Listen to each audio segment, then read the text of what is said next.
a high-tech tool which one local school hopes can curb driving under the influence. The Centers for Disease Control estimate nearly a third of all traffic-related deaths in the U.S. involve alcohol. But as Christina Quinn shows us, a new app from Worcester Polytech Institute may help stop a DUI before it starts. The app is called Alkogate. Not the catchiest of names, but it's a prototype with big ambitions. As computer science professor Emmanuel Agu explains it, the idea is to provide a reality check for those who underestimate how drunk they are. What happens is that when you drink alcohol, the first part of your brain to be affected is the part that tells you if you're too drunk to drive. Go figure. Go figure. Using sensors that are already built into every smartphone, Alkogate's algorithm captures your movements when you're sober, specifically your gait or how you walk. It only needs about a minute to memorize your so-called sober walk. Once it does that, it's able to detect changes in your strut as you drink. The idea is to turn on the app right when you start drinking. It works passively, so you don't need to enter anything as the night goes on.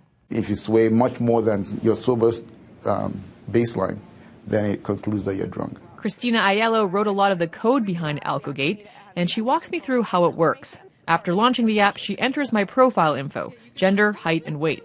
This also allows it to track my blood alcohol content. So now we need to get a baseline. So we need to know how you walk when you're sober. Okay. So we're going to do that first. So actually you have pockets, right? I do have pockets. I'm going to click start, lock the screen, and you have to put it in your pocket. Then you're going to hear a dinging noise, and that's when you know you start walking.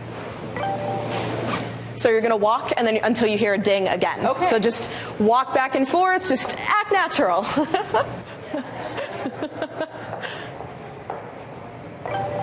Alkogate now knows how I walk when I'm completely sober. The true test is what happens after I put on the Drunk Buster goggles, which blur my vision and completely disorient me. This particular pair simulates impairment associated with a blood alcohol content of 0.15 to 0.25. For me, that's about 3 to 4 drinks in an hour.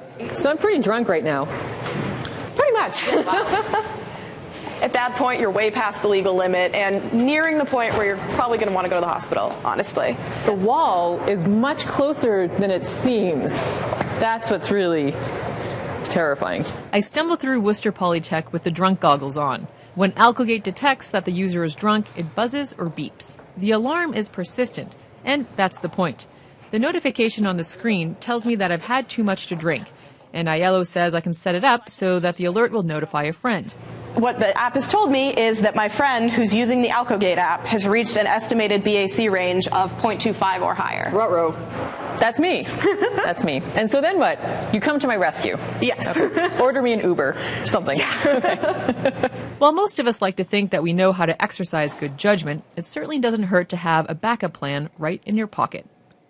Christina Quinn joins me now. Did you say ruh-roh? Ruh-roh. Totally unprofessional. Can this be used for marijuana? Can they detect marijuana? Theoretically, yes. They haven't tested it out, but that's theoretically surely good. That'd be huge, because as we know this. Okay, so what are the odds or the timetable for moving this from lab to practical use, or is that a pipe dream kind of thing? No. They're waiting for they're hoping that a large round of funding will come in, so that will enable them to do a large-scale study with real alcohol instead of the drunk goggles that you saw me wear, and then they could probably move things forward. Yeah, I like the concept a lot, but knowing nothing more about this than your report, Christina, it seems to me the people who need it the most are the people least likely to use it, and the converse is also true.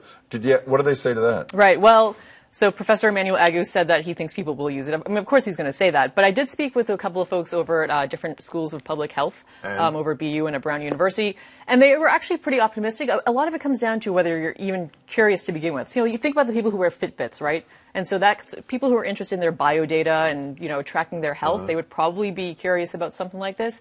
And I think the people who wouldn't be interested Why'd you bring the drunk goggles with you? Just put them on. Just put them on? Put them on. Okay. Oh, my God. Yeah. High five? Okay. Do it one more time. High five? Well, that was actually... Yeah, but come on. Yikes. How do I look at him, too? Nice to see you, Good to Christina. see you, too. Thank you very much.